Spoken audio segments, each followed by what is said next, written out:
Então agora a gente combate a barbárie com barbárie. Eu discordo, evidentemente, disso, né? Derrubar estátua de pessoas historicamente questionáveis, historicamente deploráveis, não é a melhor forma de lidarmos com o nosso passado banhado em sangue. A civilidade combate a barbárie, não a barbárie combate a barbárie. Esse é o tema do vídeo de hoje, né? A derrubada de estátuas mundo afora, muitas vezes em quase que rituais orgásticos ali, né? Em que as pessoas optam pela destruição dos símbolos históricos, calhordamente históricos, mas continuam sendo símbolos históricos. Eu acho que a gente tem alternativas pelo caminho da civilidade para se combater e explicar melhor a barbárie histórica. Peço para que você deixe o seu like no vídeo aqui de hoje. Peço para que você se inscreva no canal, caso não tenha feito. Faça agora já, não vacila não. Inscreve aí, por favor. Peço também para que você compartilhe o vídeo com sua rapaziada e também ative as notificações caso seja do seu interesse, beleza? É apertar no sininho aí, você será avisado toda vez que pinta vídeo novo por aqui. Vimos essa cena agora de estátuas serem derrubadas, destruídas na Inglaterra, em Bristol. Vimos na Bélgica e vimos em alguns estados dos Estados Unidos, na Virgínia e no Alabama, a retirada de estátuas que têm um passado questionável, certo? E esse debate naturalmente chegou no Brasil, né? Falam da estátua do Borba Gato lá em São Paulo e aqui em Goiânia falam da estátua do Anhanguera, né? Que tem a Praça do Bandeirante, fica numa região central aqui da cidade, para quem não conhece Goiânia. Ela é um ícone ela faz parte da iconografia goianiense, a estátua do Anhanguera. Eu compreendo os argumentos de todos os que defendem a derrubada, a destruição, a violência orgástica em relação a esses símbolos, mas não posso concordar. Porque eu não acho que a barbárie é o melhor inimigo para combater a barbárie. Veja você, quando os talibãs destroem símbolos do budismo, lá na Ásia, nas ocupações que eles fazem, eles os promovem com um grau de crueldade. Eles vão lá, os talibãs convocam, ameaçam as pessoas que são devotas daquelas imagens para executar a barbárie. Caso não façam, vocês sabem os métodos talibã, né? Tortura, mortes cruéis e tudo mais, para quem não topa o desafio de profanar, de destruir aquilo que lhes é caro. Uma situação distinta, sim, do que vivemos na Europa, na América do Norte, esse debate começa a surgir no Brasil. Contudo, continua sendo a barbárie combatendo um símbolo histórico, certo? Que ali no budismo, eu nem vou entrar no caso da barbárie combater a barbárie. Aqui no caso europeu e da América do Norte e América do Sul, sim, dá para fazer esse paralelo. Vamos lá.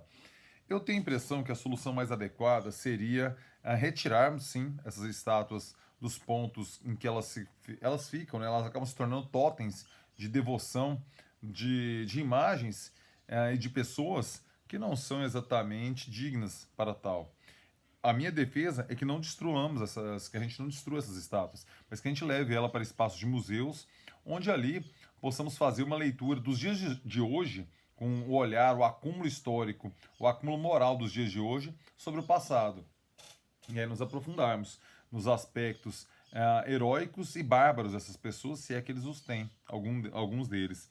Porque, veja bem, heróis de guerra. Todo herói de guerra, para o povo derrotado, é um perverso, é um facínora, é um acelerado. Por quê? Porque destruiu aquele povo, certo? Duque de Caxias, enaltecido aqui pelo exército brasileiro, provavelmente tem uma imagem completamente distinta para o povo paraguaio. Por quê? O patrão do nosso exército comandou as tropas ali no massacre em que o Brasil participa, né, junto de países aliados, ao Paraguai. Então essa concepção do herói para a história, ela sempre é polêmica, porque um olhar distanciado, com uma nova concepção de sociedade tal qual vivemos hoje, ou adentramos, ou começamos, ou tentamos implementar hoje, ela se faz necessária, só que sem destruir o passado. Vamos para exemplos mais radicais, só para dimensionar isso. Nós teríamos que começar destruindo as pirâmides do Egito, se partíssemos por aí. Porque a gente sabe que ela foi construída, ela foi erguida à base de muito sangue e suor de povo escravo. Então, assim, na mesma pegada, as pirâmides do Egito deveriam ser implodidas. Eu discordo. Mas se a gente mantiver uma questão lógica e uma questão prática, a gente teria que destruir. O Vaticano é outro espaço que não poderia ser preservado, né? Já que toda aquela riqueza, aquele museu belíssimo, Capela Sistina, por exemplo, entendeu? A gente sabe que os recursos que fundam aquele espaço, que ajudam a erguer aquele espaço, são calcados na exploração do povo em guerras, as cruzadas e tudo mais. É aceitável aquilo? Deixo com você a pergunta. Outro exemplo, museus, frequentemente o acervo deles é fruto de saques e espólios durante guerras, né, durante conflitos. E aí vai lá, limpa-se o espólio, o patrimônio daquele país artístico, cultural, histórico e leva-se para outro. É justo implodir esses museus por conta dos saques cometidos ao longo da história para compor aquele acervo? Novamente, acredito que não.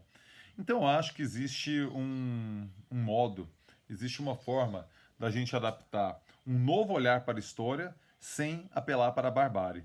Eu acho que a gente combate a barbárie histórica mostrando que civilizados nos tornamos. E eu acho que uma releitura, primeiro a retirada, concordo com a retirada desses espaços de devoção. Porque realmente, pego o caso do Bandeirante aqui em Goiânia, do Anhanguera aqui em Goiânia, é um totem, né? É um totem colocado ali no cruzamento de duas avenidas importantes, a Goiás e a Anhanguera, aqui na cidade. Quem é goianiense sabe do que eu estou falando. Caso você não seja, é fácil, você dá um Google ali, estátua do Anhanguera em Goiânia, você vai compreender do que eu estou falando.